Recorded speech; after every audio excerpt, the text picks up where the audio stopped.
I'm interested in the truth because I don't want to think a certain way just because that's how I grew up or that's how I've been taught or everyone else thinks the same way.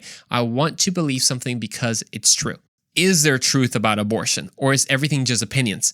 Is someone actually right, thus meaning someone else might be wrong?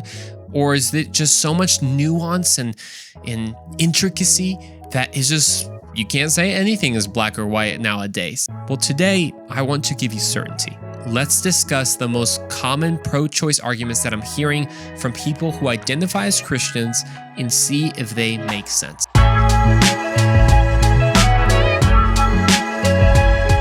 What's up, guys? Welcome back to the Andrew Roman Show. Today is an episode you're not going to want to miss. Of course, by the title of it, you already know we have a show for you. Although, like VeggieTales, man, this ain't gonna be nice. This is gonna be spicy, it's gonna be controversial, but it's gonna be a conversation worth having. I know it. You know, a good example I thought about it is it's gonna be so spicy, it's even gonna be hard to digest. Some of y'all know that like a little bit too well on the personal level. I had to man up for this episode, guys. I had to grow a beard. How y'all feeling about this beard, man? Some people wouldn't even call it a beard, but that's okay. I'm proud of it, okay? You know, my goal today is not to add my 2 cents to this whole conversation about being pro-life, pro-choice, questions about abortion. There isn't a shortage of opinions. There's so many quote-unquote experts out there you can listen to. But as I've said before with some other just related conversations or just controversial topics in general, I'm interested in the truth. What is the truth? Because I don't want to think a certain way just because that's how I grew up or that's how I've been taught or everyone else thinks the same way. I want to believe something because it's true. Do you? Then welcome to this episode. Don't log off even if you disagree with me, because the question becomes, is there truth about abortion, or is everything just opinions? Is someone actually right, thus meaning someone else might be wrong? Or is it just so much nuance and intricacy that is just, you can't say anything is black or white nowadays? But I hope that today I can share with you truth that even if you disagree, you'll listen. Because I'd like to hear why you disagreed. Like, if you do disagree, don't just say, I disagree, and then dismiss everything I said, because that's not really an argument, you know? But if you do, tell me why. All I ask is that you watch the entire episode, and then if you still disagree, tell me why in the comments or shoot me a DM, talk to me on social media, whatever it is. Last year in episode 72, I did an episode titled The Truth About Abortion. And in it, I talked about the scientific case to show that an unborn child is a human being. Check it out. It's a really good episode. A lot of great content. But today, I want to direct this episode to Christians who are feeling divided on the issue of abortion. I know I'm not the only one who saw the mixed reactions to the overturning of Roe v. Wade, right?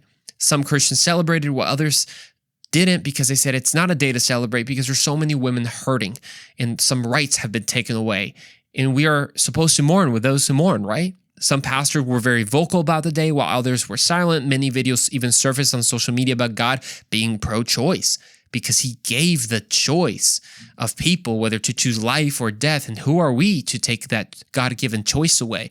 More videos from self-identifying Christians saying that overturning Roe v. Wade was actually a bad thing because as Christians, we shouldn't force our morality on others. We shouldn't judge others. Being Christians means being tolerant. We shouldn't legislate our morality, but have grace, compassion, love, and not decide whether something is right or wrong. That's not our position. God is a judge at the very end. Whoa. All those mixed reactions, this would leave anyone confused. And it seems better just to shy away from this conversation because, hey, man, there's just so many different opinions. And it's better just to kind of shrug our shoulders and say, well, people will be people. People will have their differences. Too political, too hot of a topic. Well, today, I want to give you certainty. Let's discuss the most common pro-choice arguments that I'm hearing from people who identify as Christians and see if they make sense. The first argument I've heard very often is that as Christians, we shouldn't legislate our morality or impose our morality on others. You've probably heard this argument. My answer is twofold. First, on the idea that we shouldn't legislate morality. I mean, let's be honest, it sounds pretty tolerant, right? I mean, it's also a common phrase, it's a similar one, that you can't legislate morality. But today, this is being completely misused and misunderstood. I've said you can't legislate morality, meaning that a law can't change the heart of a person. And this is why people are like, hey, don't even waste your breath trying to make abortion illegal because it won't change the heart. You're right. Only the gospel of Jesus Christ can do that. But don't confuse that although laws can't change the evil inside of hearts, they can stop evil actions. All laws legislate some type of morality in some sense. They deem something wrong, thus make it illegal. Like, why do you think it's illegal to run a fraudulent business? Because it's wrong to defraud people. That's why theft is illegal. It's wrong to murder someone? Yes, that's why it's illegal. So a huge function of laws is already to legislate morality. So we try to put religion over here and religion and morality over here, but come on, guys. Everyone has their own presuppositions. Everyone has a morality that they're trying to legislate. So the question is not, should laws legislate morality, but whose morality will we legislate to begin with? And I understand this kind of concern of, I just don't want to impose my beliefs on others because, gosh, we live in the country of what? Some like 330 million? I don't know. Haven't seen the latest population statistics. But it's a lot of people. So not everyone's going to agree on everything. And that's why we have an elective government, so many different states. But there are laws that are not in dispute here, that are not on the ballot, like murdering the innocent. That's a good place to start. Like last time I voted in Texas, there wasn't a place there where it talked about all the most recent and controversial topics, like, vote on gun control, vote on climate change. There wasn't, do you believe murdering should still be illegal? No, man, that's a good question, man. I haven't really thought about it. It's just a very nuanced topic. I don't know. I got to have more conversations about this. No, that wasn't there. And the reason I'm bringing this up, because I want to kind of take a pause and address a quick note here when it comes to kind of making laws, making things illegal, because there are some that say that even if you were to make abortion illegal, it won't stop women from having them. It won't really make a difference. All you're doing is actually making it more dangerous for women when you make it illegal. Well, that's wrong in several ways. First of all, the reason we make abortion illegal, the principle of it is not based on how effective the law is. It is because it is wrong to kill an innocent life, and we're just extending that to the unborn. You can say that the same argument that you're saying that, well, it just won't stop anyone, so why make it illegal? You can say that about everything that's illegal nowadays. Hey, why make theft illegal if people will still rob banks? So what? Why make anything illegal, right? Why make murdering illegal if people will still murder each other? Killing an innocent person is wrong. Infringing on an innocent person's right to life is wrong. That's why it's illegal. It's evil and it's wrong. What could be more innocent than an unborn child? Why don't we extend that to the unborn child? The baby is literally the definition of innocence. So this idea that, we should have laws about everything except protecting the unborn. What? Come on now. Secondly, a reason that thought is erroneous, I guess. Is that an actual word? Erroneous? I'm pretty sure. That is flawed, is the claim that abortion restrictions don't reduce abortion. That's false. A study that analyzed over 1,100 counties in 18 different states found that abortion restrictions were associated with a significant decrease in abortion rates, a 17% decrease from the median abortion rate. In California, for example, more than 2/3 of women who were denied abortions because of restrictions on late-term procedures carried their pregnancies to term. Studies show that a quarter of low-income women who would get abortions instead gave birth when public insurance no longer covered abortion costs. And in Texas, abortion regulations that closed some abortion clinics caused the abortion rate to drop between 10 to 20% the following year. Most recently, Texas abortions dropped to a minimum of 10% after they passed their heartbeat bill, with other estimates being much higher. Another study, which we'll see if it's true, suggests that repealing Roe v. Wade and allowing states to set their own abortion policies would reduce abortions nationally by 6 to 15%. So all these sources can be found by Upward News. Follow them on Instagram. Again, so this idea that, it just restrictions won't make a difference. No, they in fact do make a difference. That's why we make things illegal. In the topic of enforcing laws that make abortion illegal, I've also heard that if we make abortion illegal, it will cause thousands of women to die from illegal and back alley abortions. And guys, if that's true, that's like a genuine concern. No one wants a woman to die, especially if they're found in a very difficult situation, and because it's illegal, they have to go find some kind of like, I don't know, back alley necromancer to try to do the procedure over here. That's how it's kind of, told the story. And so the thought goes, right? That as a Christian, you might say, well, I personally wouldn't get an abortion. But if someone I knew would want to get an abortion, I just wanted to be safe and I want it to be legal. We're going to address the whole me personally this, but, me personally, I'm against abortion, but that type of thinking a little bit later down the road. But let's just settle the question about back alley abortions. First of all, let's get something straight. Abortion is never safe. A successful abortion always ends with the killing of an unborn child. So saying that I want abortion to be safe, it's an oxymoron. It's not safe for the baby. Abortion is a euphemism. It's a soft word hiding an ugly truth. So what you're really saying, and this is going to sound kind of harsh, but it's true. You're saying, I wouldn't kill the unborn child. But if someone were to want to kill them, I just want to make sure they do it safely and legally. What? Like, it's like saying, I wouldn't kill someone. But if a friend of mine wanted to kill someone else, I just want to make sure that they're safe and that it's legal, What is that type of thinking, my friend? With every abortion, you're killing an innocent life and you're putting the woman in danger of harm. Between 1940 to 1970s, the mortality rate of women who had abortions radically declined due to better medicine and increased use of antibiotics. Not because abortion was made legal, because the thought is that there were tens of thousands of women before Roe v. Wade was passed that died from back alley abortions. So if we reverse Roe v. Wade and make abortion illegal, there's going to be tens of thousands of women that die from back alley abortions. That's a lie. Between 1940 to 1970s, the rate was already radically declining, not because it made it legal, but because of better medicine and increased antibiotics. Also, this lie that there were tens of thousands of women dying from back alley abortions before Roe v. Wade was passed was promulgated by two main individuals, Larry Layden and Bernard Nathanson, who were the founders of NARAL, the National Abortion Rights Action League. Bernard Nathanson, thank God, would have a radical change being an abortion advocate to being a pro-life advocate. And it was when he was pro-life advocate that he went on to admit something that just destroyed this narrative. He said, quote, when we spoke of, and he was talking about deaths due to illegal abortion, it was always 5,000 to 10,000 per year. I confess, I knew the figures to be totally false. End quote.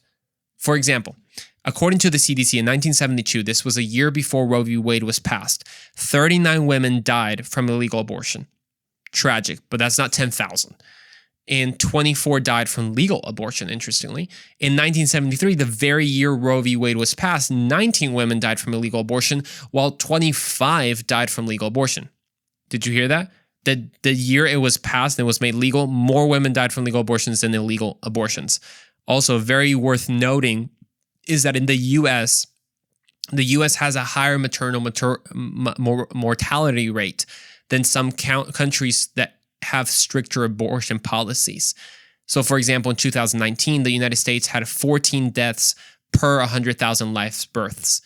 Poland, whose abortion policy makes abortion illegal except in rare cases, they had 3 deaths per 100,000 live births. Malta, that country where abortion is completely illegal without exceptions, have 9 deaths per 100,000 births. And again, we're not taking per the population, we're taking the rate, make sure everything's even and fair when you calculate these rates. So this is complete fear-mongering on the side of pro-abortion advocates. This is complete lie. So when we say that we shouldn't legislate our morality, we just talked, it just doesn't make any sense. They're confusing objective claims for subjective claims. The claim is not, I don't like abortion, thus it is wrong, because that's a subjective claim. People would just say, well, if you don't like it, don't get one. If you don't like it, don't support it, but let people decide. That's not the claim. The claim is, It is objectively wrong to intentionally kill an innocent person. Period. It is always wrong to kill and intentionally kill an innocent person. That's the claim. So because abortion is wrong, I don't support it. It's not, I don't like it, so I think it's wrong. No. Don't confuse that. It's not subjective, the claim here. It's objective. This isn't like my morality I'm trying to force on people versus someone else's morality. This is like the morality that tells us that rape is wrong. This is like based on God's word as well, but we have a confirmation within us, the way that God has made us, that we all have this moral compass, although sometimes it can be corrupted, and we understand that there's the morality, that it is always wrong to intentionally kill an innocent person. I'm not advocating to legislate my personal morality. Like if I feel like it is morally wrong to eat pickles, which it is, I feel very passionate about this. If you eat pickles, just morally, just terrible person. I'm so sorry. So we're just going to legislate it, and sorry, you eat pickles, you go to prison, my man. No, we're not talking about that. Similarly, the thought though, with like people who say, well, Christians shouldn't impose our morality on others. That type of argument is very similar. It confuses the issue. I agree. Although it is wrong to have sex out of marriage and it goes against God's design, yes, that's wrong. Now, does that mean that we should make a law making it illegal to have sex out of marriage? That's a tough one. I'm not really sure about that. I'm not going to go around to every unmarried couple that I know who isn't a Christian to make sure that they don't have sex before marriage. Like, that's none of my business. Or when it comes to swearing, yes, swearing is not good. Now, do I go around with a piece of soap washing everyone's mouth who I hear cuss? No. In this way, I'm not going to force my morality on people who are not Christians. I agree with you if you think that way. However, this isn't what we're talking about. I'm going to sound very repetitive throughout this episode because the answer is not complicated. This argument is not based on logic or even tolerance. It's based on apathy. This whole idea that you shouldn't impose good morality against those who have bad morality. That's not even tolerant. That's not logical. That's just apathetic, my friend. Because you do realize that evil is stopped when you enforce good. Like it has been said, and it remains true, that the only thing necessary for the triumph of evil is for good men to do nothing. So here's a good example. The evil of slavery, something we all agree that it is evil. Interestingly, it was legal. So there's a whole thing. Just because it's legal doesn't mean it's evil, but laws definitely help enforce something, as it did for slavery. Now, the evil of slavery was stopped here in the U.S. and in Britain. Why? When men and women enforced biblical morality, William Wilberforce, a man of faith himself, fought to legalize, here we go, listen to me, to legislate morality and to enforce morality to help end the legality of slavery. The same argument that some people use to be apathetic about abortion, and this is some Christians, you can just turn it around and say that could be used to justify slavery, saying, well, I personally wouldn't own a slave, but I'm not going to make it illegal for someone else to own a slave. Gosh, they have a choice. You know, I don't like slavery. Now, would I abolish it? That's a tough one. I feel like there's a lot of nuance. You know, you don't know what kind of situation the owner might be in. Maybe he needs a couple extra hands. So I wouldn't abolish slavery myself, but me personally, I wouldn't own a slave. This is nonsense. Has anything I said so far seemed unreasonable, hateful, intolerant, bigoted? Like I say that, like serious. If so, tell me. But interestingly, even though I'm pretty sure everything I said makes sense, and that's not my opinion, I'm sharing truth here, there's always those that say, Andrew, I agree with you, but there's always a but, right? No one wants to actually change their mind. Which, can I make a quick note? You're allowed to change your mind. If you've been pro-choice and you've thought all these arguments that I'm kind of refuting here, it's okay to change your mind. It's actually like good. It's like the bravest thing that you can do is change your mind.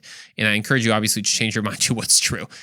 But there's always that guy that says, I don't know, Andrew, you make some sense, but I think it's the woman's right to choose. So here we go. That's the second argument. It's the woman's right to choose, which then I ask, well, to choose what? To get a piercing, to get a tattoo, to get like just a surgery done on their body? Oh, you mean to get an abortion? Oh, okay. So what you're really saying is it's the woman's right to choose to kill their unborn child. Okay, Andrew, you ain't got to put it that way. You know, when you put it that way, it sounds kind of tough, you know? But Isn't it what that is? That is what an abortion is. You're like, Andrew, there's just a lot of nuance to it, And by the way, we're going to talk about that. So I don't want to be insensitive to a woman's situation whatsoever, but let's just talk about the truth here. Your right to choose ends when you infringe on someone else's right to live. Just going to say that. Your right to choose ends when you infringe on someone else's right to live. You don't have a right to murder someone with your own body. You don't have a right to sexually assault someone with your own body. You don't have a right to murder an innocent child. But our culture is so deceived that we can't get it out of our brains that abortion is not healthcare. Abortion is specifically terminating the life of the unborn child. Abortion is not a miscarriage and is not dealing with an ectopic pregnancy, as we will talk about later. But we can say all this, but we still say the famous phrase, her body, her choice, my body, my choice, right? Which, to be honest, like if you believe this, maybe you don't, that's fine. But if you really believe this type of thinking, I honestly can't believe we're still making this argument. We're not talking about her body. Can we just make that even more clear? I want nothing to do with the woman's body. Okay, that is her body. Like, cool, girl, you go. Get your piercing, get your belly piercing. I don't really care. But we're not talking about your body. Like, does a pregnant woman have 20 toes and 20 fingers? Does she have male genitalia if she's having a boy? No, because that is not her body. A woman doesn't die after a successful abortion because they didn't abort her body. Follow the science, they say. I'm following the science, and it is distinctly and uniquely a human being growing inside of her womb. A woman is not the giver of life. God is. She is just the one that gets to have the privilege to carry that life. Oh, but they say, but it's attached to her. So what? Like, attached? That is what gives you the right to end someone. Like, if I define attachment, if I hold the hand of somebody, I have the right to kill them because I'm somewhat attached. You're like, Andrew, you're taking it to the extreme. Yes, I'm taking it to extreme to show that is an absurd argument. This is what's called the SHREDS fallacy. It's developed by author Steven Schwartz. It's an acronym for all the reasons that people give why the unborn babies don't deserve a right to life. The acronym goes like this. It's SHRED, S-L-E-D, stands for size, level of development, environment, and degree of dependency. I have covered this a little bit more in detail in episode 70, but I will do so briefly here because it has to do with this idea of like my body, my choice, and like as if the woman has all these rights, but the baby doesn't. So first is the question about size. People say, well, embryos are just really small, they're small. Even 6 weeks are just tiny. So, it's not that big of a deal. Well, that's a great observation. They are pretty small. They're smaller than newborns and smaller than adults. So what? Why is this relevant? Is someone's value really determined based on their size? Are taller people more valuable than short people? Do heavier people have more right to life than skinnier people? Size doesn't equal value. Then level of development. Yes, it is true that an embryo is less developed than you and I. But again, why is this relevant? A 4-year-old boy is less developed than a 14-year-old boy. Is one more valuable than the other? Are older siblings more valuable than their younger siblings? If so, I'm screwed because I'm the youngest. Dang it, I knew it. All the bullying my brothers did was right. I'm less developed. Come on, guys. I mean, I'm being sarcastic to show that these are absurd arguments. How about environment?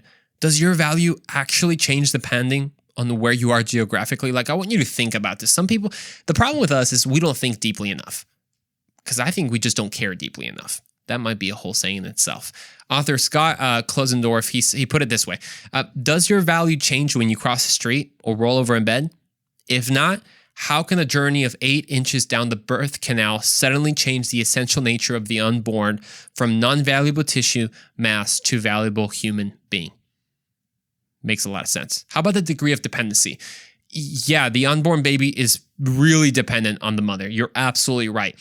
But so is a newborn baby. And young kids, for the matter. Gosh, I know some teenagers that wouldn't have any value if the degree of dependency was the metric of worth. They can't even do anything without their moms. I'm probably talking about myself. No, I promise. I'm a grown man. I still love my mama, though. So to quote Scott again, the author we previously quoted, he said, quote, "In the past, we used to discriminate on the basis of skin color and gender, but now with elective abortions, we discriminate on the basis of size, level of development, location, and degree of dependency. We've simply exchanged one form of bigotry for another." Argument number 3. And here I'm combining a couple that say that God is pro-choice, that God, because he's pro-choice, we should in fact kind of be pro-choice and just respect the choice that people make. And as Christians, we shouldn't judge. Let God judge in the end. On my TikTok, I responded to a specific video that claimed this. So a little plug there. Follow me on TikTok if you waste your time there as well, just like me. But the idea goes that God is, well, pro-choice because he gave man the ability to choose. And even though man has chosen wrongly at times, you still have the right to choose since the beginning given by God. Who are we to take that away? It's a very slick and tricky argument. I'll completely admit that, but it's wrong because you see the definition of pro-choice is very specific, right? Because they take the very famous, well-known definition of being pro-choice, which means being pro-legalized abortion, and they kind of take the word and totally shift the meaning. Being pro-choice doesn't mean being pro the ability to choose and the free will that God has given us. That's like never the definition of pro-choice. So trying to prove like that God is pro-legalizing abortion, yeah, that's going to be a really hard one. Also, God gives the ability to choose. Amen to that. Free will. Praise God. That doesn't mean that any choice that we make is okay because he gives us the ability to choose that, or that he's okay with it. 2 instances in the Bible come to mind. First, Genesis chapter 4. Cain was jealous and extremely angry. And God asks him in verse 6, he just asks him pretty straight up, why are you angry? Why is your face downcasted? If you do what is right, will you not be accepted? But if you do not do what is right, sin is crouching at your door. It desires to have you, but you must rule over it. What God doesn't say here is, Cain, why are you so angry? If you do whatever you want, you'll be accepted anyways. Although sin is crouching at your door, I gave you the right to choose, so I'm fine with whatever you choose because, hey, I gave you that gift. No. In Deuteronomy, Israel's presented at a crossroad where it says, I call heaven and earth to witness against you. I have set before you life and death, blessings and curse. Therefore, choose life, that you and your offspring may live. So God gave us a choice, but then he gives us the answer to the test. Like, hey guys, I gave you a choice, but choose life. Tragically, our society has chosen death, and now we're not giving life to our offspring. We're actually literally killing our offspring. God abhors the killing of the innocent. Proverbs chapter 6, in verse 16, it says, there are 6 things that the Lord hates, 7 that are detestable to him, haughty eyes, a lying tongue, and hands that shed innocent blood. What could be more innocent than the unborn? I want you to ponder that question. You see, I can feel someone right now is about to say, Andrew, I agree with you, but, because there's always a but. As believers, we can't judge, right? God is the judge. Our job is just to have compassion. We shouldn't be like the Pharisees who are about to stone the woman caught in adultery, right? He who is without sin cast the first stone. Who are we? Okay, quick note. Jesus in that moment doesn't tell the woman caught in adultery, hey girl, honestly, no big deal. No big deal. They're actually exaggerating. You didn't do anything wrong. No. What does he say? Go and what? Sin no more. So what she does is sin. So he doesn't excuse what she did. Also, anyone who wants to throw a stone is completely wrong. People who just want to condemn and throw stones at women who have committed abortions or people who are involved in that, yes, I agree with you that. But why is telling the truth in grace considered throwing a stone? Why is standing up for the life of the mother and the unborn child throwing a stone? It's because we have fallen for the lie of tolerance. But you say, Andrew, I thought Christians, we were called to be loving, right? And thus being loving means being tolerant, even if we disagree, right? Well, Pastor John Bevere makes a noteworthy comment. He says, quote, Jesus warns the church in Thyatira against tolerance, which was leading them to immorality and idolatry. Our culture often confuses love and tolerance, but the two couldn't be more different. Love seeks the other person's good, while tolerance seeks to be thought as good in another person's eyes. Love comes from fearing God. Tolerance comes from fearing man. Nowhere in Scripture is tolerance held up as a virtue. Just a reminder to anchor your values in God's word, not in the world's broken system. And this takes us to the final argument that I want to talk about. It's when someone says, well, Andrew, abortion is a very nuanced topic.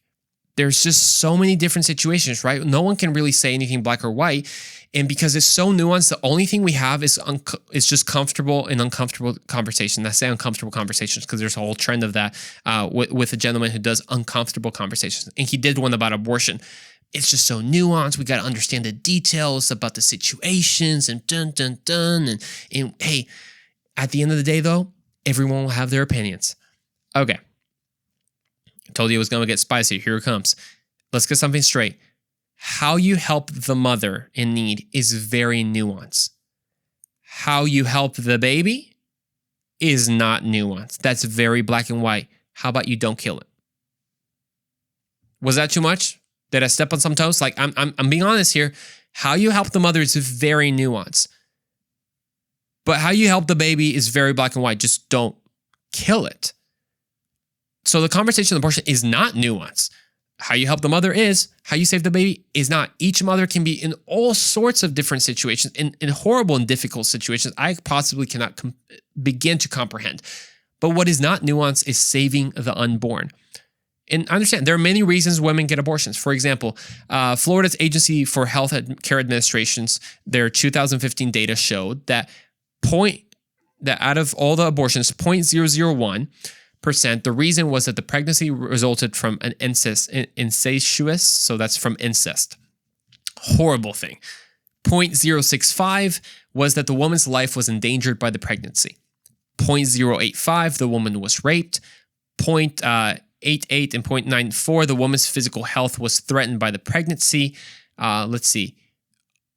Oh, okay. 0.88 is the woman's physical health was threatened by the pregnancy. 0.294, the woman's psychological health was threatened by the pregnancy. 0.66, there was serious fetal abnormalities. 6.26%, social or economic reasons. 92.3%, no reason at all.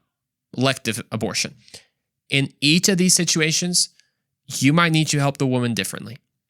But which of these reasons actually justifies intentionally killing an innocent human being? Spoiler, it's none. A pregnancy due to incest, it is a horrific thing. But when do the circumstances surrounding your birth determine your value? When the woman's life is endangered, there's actually a lot of misinformation about this. Over 1,000 doctors agree, and many more, but over 1,000 have signed the statement that abortion is not medically necessary to save the mother's life. This is what they signed. Quote, as experienced practitioners and researchers in obstetrics and, oh gosh, I can't even say this word, gynecology, we affirm that direct abortion, the purposeful destruction of the unborn child, is not medically necessary to save the life of a woman. We uphold that there is a fundamental difference between abortion and necessary medical treatments that are carried out to save the life of a mother, and even if such treatments results in the loss of her unborn child. We confirm that the prohibition of abortion does not in any way affect the availability of optimal care to pregnant women. End quote. What about if the woman is raped? Again, horrific. But why is the one receiving the penalty the unborn child and not the rapist? One violence does not justify another act of violence. What about the woman's physical health if it's threatened? Again, extremely difficult. But why does this justify intentionally killing the unborn child? What about the woman's psychological health? Again, you don't have a right to kill an innocent person because of your psychological health, as real as that might be. But what about because of serious fetal abnormalities? This would be, first of all, this is an inhumane reason. Specifically, as a Christian, it would be despicable to say that because someone will be born with a deformity, they don't have a right to life. What about social or economic reasons? When do social economic reasons give a right for a parent to kill their children? Never. Because I've heard this. I was in the top of my sports and athletic career, but then I had a baby. I was going to have a baby, so I had an abortion. What? Like that gave you the right to have an abortion because the baby got in the way of your plans? Then the majority, 92.3%, give no reason. Oh, and then another reason is if the mother wants the baby, right? Because that's how we determine the value nowadays. Is the deciding factor if the baby lives or if it ends up in the trash can after a dismemberment abortion is if the mother wants him or wants her? Okay, let me give you a couple of scenarios. Let's see what you would choose. let's say a preacher and his wife are living in tremendous poverty. They have 14 kids already. The mother is pregnant with their 15th child. I mean, what should they do? Like, let's be real. This is difficult. Tremendous poverty. Who knows? The 15th child might not even have enough food to survive, clothing, shelter. What should she do? If you said yes to abort, you just aborted John Wesley, who became a prominent theologian and evangelist and the leader of the revival movement in England. Here's another example. The father is chronically ill. The mother has tuberculosis. They have 4 children. The first is blind, the second has died, the third is deaf, and the fourth also has tuberculosis. Now the mother finds out she's pregnant with the 5th. What should they do? Could have great abnormalities and could be completely incapacitated for all we know. Should the mother abort? If you said yes, you just aborted Beethoven. Let that sink in. Abortion is not a nuanced topic. There is never a reason to intentionally kill and end the life of an innocent, unborn baby. Not because the baby gets in the way of your plans, your education, you name it. Now, how you help the mother is nuanced and requires a community to help 1,000,000%. But my friends, there is no middle ground in this discussion. You can stand up for the mother and take care of the mother and encourage the mother, and at the same time, you can save the baby. It's not either or, it's both and. Don't believe the lies of culture, of Planned Parenthood, or the newest celebrities. So where does that leave us? If you call yourself a Christian, my friend, I'm going to challenge you and I'm going to say something very directly to you. You cannot be pro-choice, my friend. Because we've already established pro-choice is not, pro the free will to choose. Look, stop that, okay? That's not what it means. You cannot be pro-abortion, my friend. You cannot be pro the intentionally killing of an innocent life. You cannot do that. You can be pro-woman and you can be pro-baby, but you can't be pro-abortion. Don't be apathetic about this. I strongly encourage you to do 2 things after you've listened to this episode. Go look up Live Action. They're an amazing organization, nonprofit organization, and they have endless resources on how to stand for life and how to stand for the mothers and care for them as well. Also, go check out Case for Life as the author goes into more details, about what the name is, The Case for Life. I know it's not popular to go against the grain of culture. Abortion is a huge industry, and it is a spiritual demonic force on this country. It is easier to accept the narratives of our culture and just add a Christian twist to them so that we can stand on both, right? We don't have to be yelled at by the culture because we somewhat agree with them, and we can still claim to be Christians because we're just adding a Christian twist to the world's narratives. Unfortunately, too many Christians, and I'll say this pretty strongly, lack a spine to stand up against this giant, but we have to. We have landed in idle moralism, just freeloading off a pro-choice culture. But my friend, you and I can be the counter-current generation, a generation that will not bow to this culture, nor will we sit down and just shrug our shoulders, but we're going to stand for life for the mother and for the baby. Share this episode with a friend and let me know your thoughts. And we'll see you in the next episode of The Andrew Omot Show.